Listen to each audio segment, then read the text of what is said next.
عمر فاروق رضی الله عنه به ټوله شپه ګرځېد.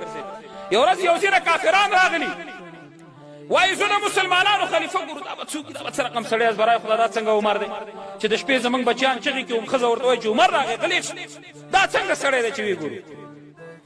چې راغی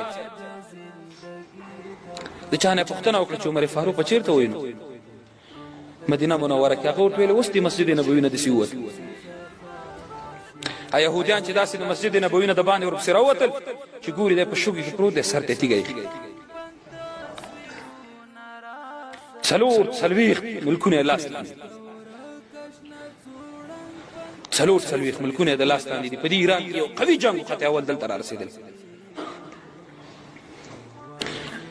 تیږه سر ته ایښې په شګو باندې پروت دی. نن به زه په شګو څم 10 پیرې خو د اواز کټ څنډم، 6 پیرې خو د لمن څنډم، په شګو پروت دی، سر ته تیږه ایښې. دا خلک حیران شو چې دا به یې که به دا نه وي ولا که به یې څوک. چا نه پوښتنه وکړه وروره عمر ګورو څوک دی، ویل دغه دی، دا تیږې دی سرې. خلکو چې د سر ته تیږه ولیده او په شګو یې د املاس ولید، نه پوښتنه کوي نه ګیږنه کوي، یو وارې چغه وهي ووایي چې لا اله الا الله محمد رسول الله. په منبر ولاړ دی، خطبه ورکوي، یو کمیس یې په غاړه دی چې په هغې کې 14 پیونده لګېدلي، یو پیوند پکې د پوستکي. چا ورته ویل عمر فاروقه زه به درته یو ښه کمیس جوړ کړم ځکه ته خطبه وایې. او وایي نه، پیغمبر علیه السلام په ژوند فرمایلي والفقر فخري، غریبي زما فخر دی. او ما ته په دې باندې فخر حاصل دی چې ما یو داسې کمیس اغوستی وي چې په هغې کې پیوندونه لګېدلي. خلک خو هغه خلک دي،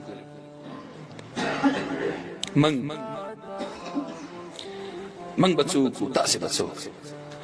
منګ که د خپل ګریوان کې سر دننه کړو، منګ قضاوت وکړو چې موږ د دین دپاره څه کړي دي. اول ما څه دي او بیا تا څه نه دي، بیا بل څه نه دي کړي. لاړل هغه چا چې رضا د پاک سبحان کوله، او چا مالیاري چې د حضرت د ګلستان کوله. عمر فاروق رضی الله تعالی عنہ خلکو ته دا ثابتوي چې زه د مسلمانانو خلیفه یم، نه ځان پسې توره ګرځوم، نه ځان پسې باډي ګارډ ګرځوم، هېڅوک ځان پسې نه ګرځوم، او خلک به په دین باندې عمل کوي. ځکه چې اسلام خو امن دی، سره او سپین په لاره خطا که څوک غلا نه کوي.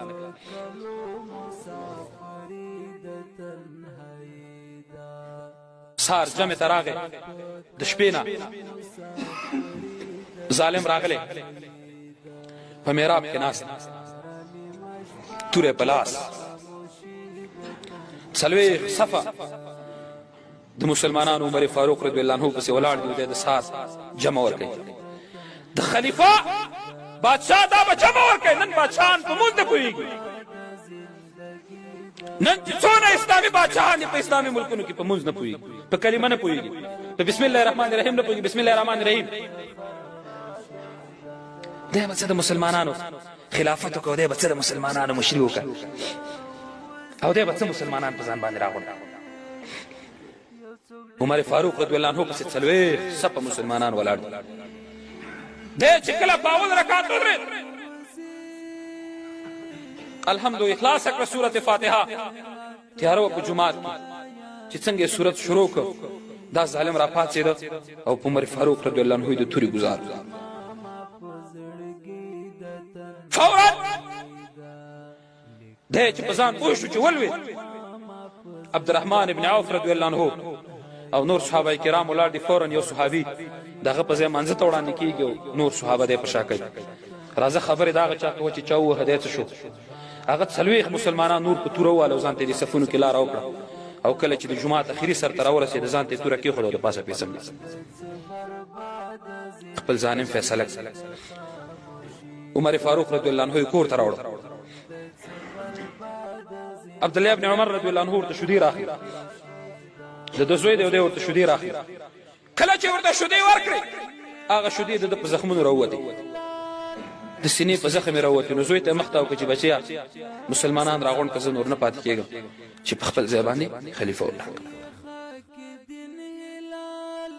او ورته وایي پلاره ولې وایي ما ته پیغمبر علیه السلام ویلي چې عمر فاروقه ته مرې نو زخمونو نه به دې شودې راوځي زما د زخم نه شودې ووتې زه نور پاتې کېږم نه یو صحابي دی دی په اس باندې سپور دی تللی دی حکیم راولي چې حکیم راولي عمر فاروق رضی الله تعالی عنه ته چې هغه راشي تر څو پورې د علاج وکړي کله چې هغه ځان سره حکیم را روان کړی په لاره کې را روان دي ګوري چې یوه اوزه ده او هغه اوزه یو پاڼه یې وخوړه پاڼې ته خوله واچوله پردی پاڼې یې وخوړې پردی واښه یې وخوړل صحابي د حکیم ته وایي چې حکیم صاحب بېرته تاو شه عمر فاروق رضی الله عنه شهید شو او ورته وایي ته څه پوه شوې وایي زه په دې باندې پوه شوم چې د عمر فاروق په حکومت کې یو زناور وزې میږې به پردی پاڼې نه خوړلې دغې وزې پاڼه وخوړه معلومیږي ده چې عمر فاروق رضی الله تعالی عنه په شهادت رسېدلی ای ورونو دا خو ولاکه داسې کمزوری دین یا دا داسې دین وي لکه نن چې خلکو ورپورې خندا جوړه کړې پیغمبر علیه السلام وایي زما نه بعد به مې د امت سال وي نن کلټر امتي راوله په شواروز کې تا څو پیرې په پیغمبر علیه السلام درود ویله ته خدای ته رسول دی ته دین دی ته وجدان دی تا څو پیرې درود پې ویلې ورشئ قرآن کریم وګورئ هره ته اولې دې زما جومات کې راواخلې څونه دروغه پې پرتې